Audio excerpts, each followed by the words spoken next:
Сәлем, қымбатты көрермен. Қош келдіңіз ертегілер еліне. Бүгін сізге ерекше мағыналы, жүрекке жететін, ұзақ әрі терең ойға жетелейтін бір керемет хикая айтып берейін. Арнамызға жазылып алыңыз, келесі ертегілерді жіберіп алмау үшін. Аяру мен ақылды жануарлар ертегісі. Баяғыда бір ауылда Аяру есімді қыз өмір сүріпті. Ол ақылды, мейірімді әрі жануарларды ерекше жақсы көретін.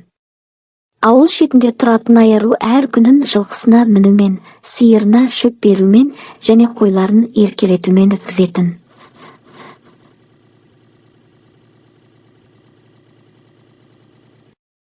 Бір күні түн ортасында ауыл үстіне қою тұман түсіп, барлық жануарлар бірінен соң бірі жоғала бастайды. Ауыл жұрты аң-таң. Ең соңында Аярудың ең жақын досы Ақбоз аты да жоғалып кетеді. Аяру көз жасына ерік беріп жануарларын іздеуге аттанады.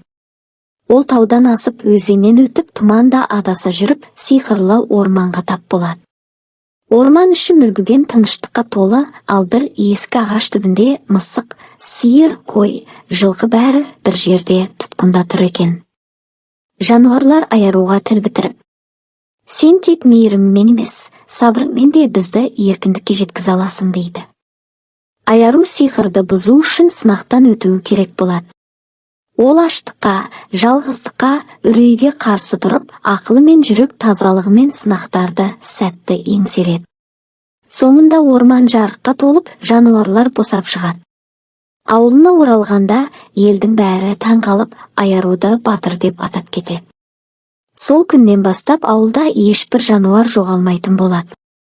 Аяру болса, әр баланы мейірімге, сабырға, табиғатты сүюге үйретеді. Қош бол, көрермен. Ертегі ұнаса, арнаға жазылуды ұмытпа. Келесі ертегіде тағы бірге болайық. Сізбен бірге болған сиқырлы әлем арнасы.